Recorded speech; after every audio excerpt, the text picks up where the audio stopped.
তার জন্য আপনাকে চেষ্টা করতে হবে। আজকে নির্বাচন কমিশন এবং বর্তমানে নির্বাচনকে নিয়ে যে সুপারিশ মালা পেশ করা হচ্ছে, দ্বিকক্ষ বিশিষ্ট সংসদ হবে, 505 বিশিষ্ট আসন হবে, 400 আসন হবে নিম্ন কক্ষের, 105 আসন হবে উচ্চ কক্ষের, যেখানে মহিলাদের জন্য 100 আসন সংরক্ষিত রাখা হয়েছে। আমি বলবো যেই কোঠার বিরুদ্ধে আন্দোলন করেছিলাম, কোনো সংরক্ষিত থাকবে না, ওপেন থাকবে। আমিও মহিলাদের জন্য কোনো সংরক্ষিত আসন চাই না, তরফে নির্বাচন করবে। আপনি বারবার বলতেছেন মহিলাদের সমান অধিকার দিবেন, আবার যদি মহিলাদের জন্য নির্দিষ্ট আসন রাখেন, এটা আমি মনে করি তাদের জন্য অপমান করা হয়, অযোগ্য মনে করা হয়। তাদেরকে অযোগ্য করতেছেন কেন?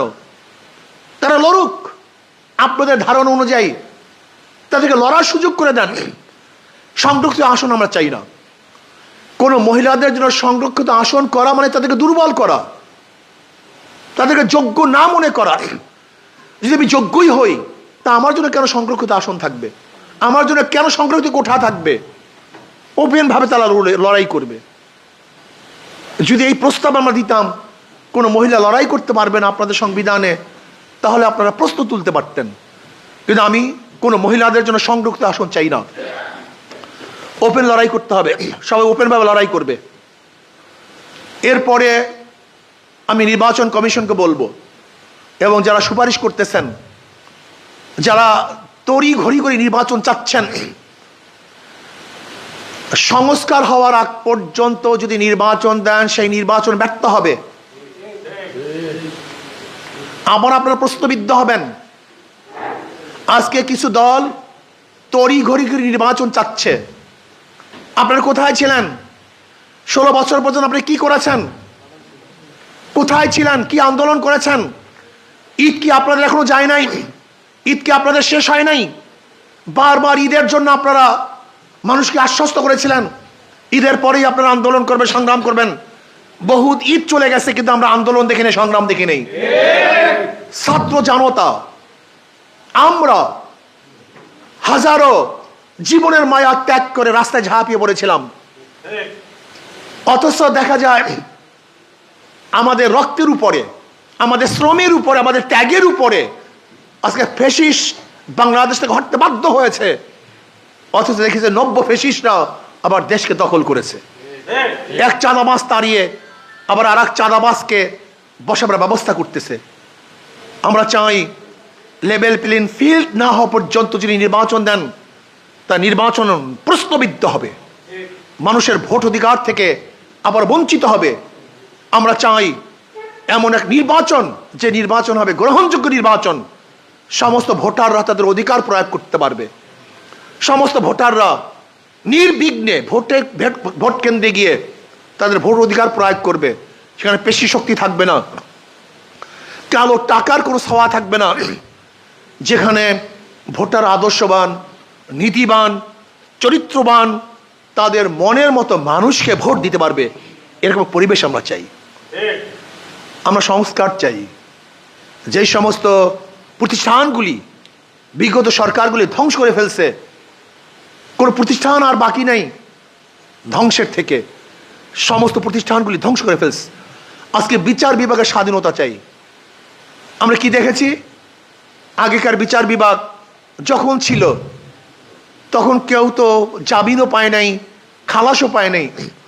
এখন কি এমন কি মিরাকল হয়ে গেল, এমন কি হয়ে গেল যে মাত্র ফেসিট যাওয়ার সাথে সাথে বিশাল বিশাল কেস, বড় বড় কেস সবগুলি নিষ্পত্তি হয়ে গেছে, সবগুলি শেষ হয়ে গেছে। তার মানে হলো বিচার বিভাগের স্বাধীনতা নাই। বিচার বিভাগ কোন দলের ইঙ্গিতে চলতেছে, কোন দল নিয়ন্ত্রণ করতেছে। এর জন্য বিচার বিভাগের স্বাধীনতা চাই। একটা রাষ্ট্র, ভালো রাষ্ট্র, এর সবচেয়ে বড় প্রমাণ হলো বিচার বিভাগের স্বাধীনতা। এইটা যেটা ফ্যাসিস্ট রাষ্ট্র না, এটা করাপ্টেড কোনো রাষ্ট্র না। এর বড় পরিচয় কি? বিচার বিভাগের স্বাধীনতা। আমি চাই বিচার বিভাগের স্বাধীনতা চাই, যেখানে বিচারকরা তাদের আইন অনুযায়ী বিচার করবে, কোনো সরকারের প্রেসারে তারা বিচার করবে না, কোনো কারোর ইঙ্গিতে বিচার করবে না। আমি তো এই কথা বিশ্বাস করি, যদি বিচারকরা কোনো আওয়ামী লীগকেও যদি বিচারের মাধ্যমে খালাস দেয়, সেখানেও যেন চাপ প্রয়োগ করা না হয়। আবার যদি আইনের মাধ্যমে আমাকেও আটকিয়ে দেওয়া হয়, সেখানে প্রেসার ক্রিয়েট না করা হয়।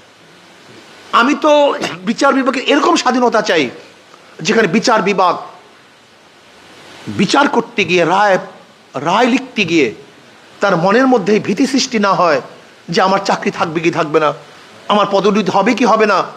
যদি বিচার বিভাগের মধ্যে এরকম ধারণা পয়দা হয়, তাদের দ্বারা কোনোদিন নিরপেক্ষ বিচার হওয়া সম্ভব না। কমপক্ষে এক জায়গায় নিরপেক্ষতা থাকা উচিত। বিচার বিভাগের পূর্ণ স্বাধীনতা আমরা কামনা করছি, যেখানে কাউ ইঙ্গিতে বিচার হবে না, বরং তার বিবেক এবং বুদ্ধির মাধ্যমে ইনসাফের ভিত্তিতে বিচার করবে। তবে হ্যাঁ, বিচারকদেরকেও আদেল হওয়া চাই, বিচারকদের ন্যায় বিচার হওয়া চাই, ন্যায় বিচারক হওয়া চাই। যদি বিচারকরা ওই মানিক মাকড়া বিচারক হন, ওই মানিক মাকড়া বিচারক যার মনের মধ্যে বিদ্বেষ, যার মনের মধ্যে ঘৃণা, যার মনের মধ্যে হাজারো কুলুষতা আছে, এরকম বিচারকের মাধ্যমে কোনোদিন নিরপেক্ষ বিচার হতে পারে না। আমি বিচারকদেরকে নিরপেক্ষ চাই, আদেল চাই, ইনসাফকার চাই, এবং আমি এইটাও চাই বিচারকদের স্বাধীনতা, বিচারওয়ালার স্বাধীনতা। বিচার বিভাগ যদি স্বাধীন না থাকে, তাহলে সেখানেও সেই দেশেও কোন মানুষ বসবাস করতে পারে না। এর জন্য নির্বাচন কমিশনকে বলবো, পিআর সিস্টেমে নির্বাচন চাই, পিআর সিস্টেম, সব জায়গায় পিআর সিস্টেমে নির্বাচন চাই। 300 আসন বা 400 আসন সব জায়গাতেই পিআর সিস্টেমে নির্বাচন চাই।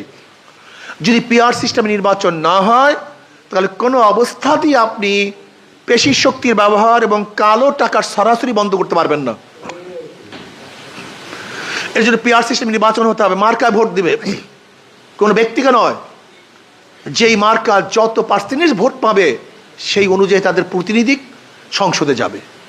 এই জন্য আসুন আমরা সম্মিলিতভাবে বর্তমান নির্বাচন কমিশন যারা আছেন, যারা সুপারিশ করতেছেন, তাদেরকে অনুরোধ করব পিআর সিস্টেমে নির্বাচন দেন।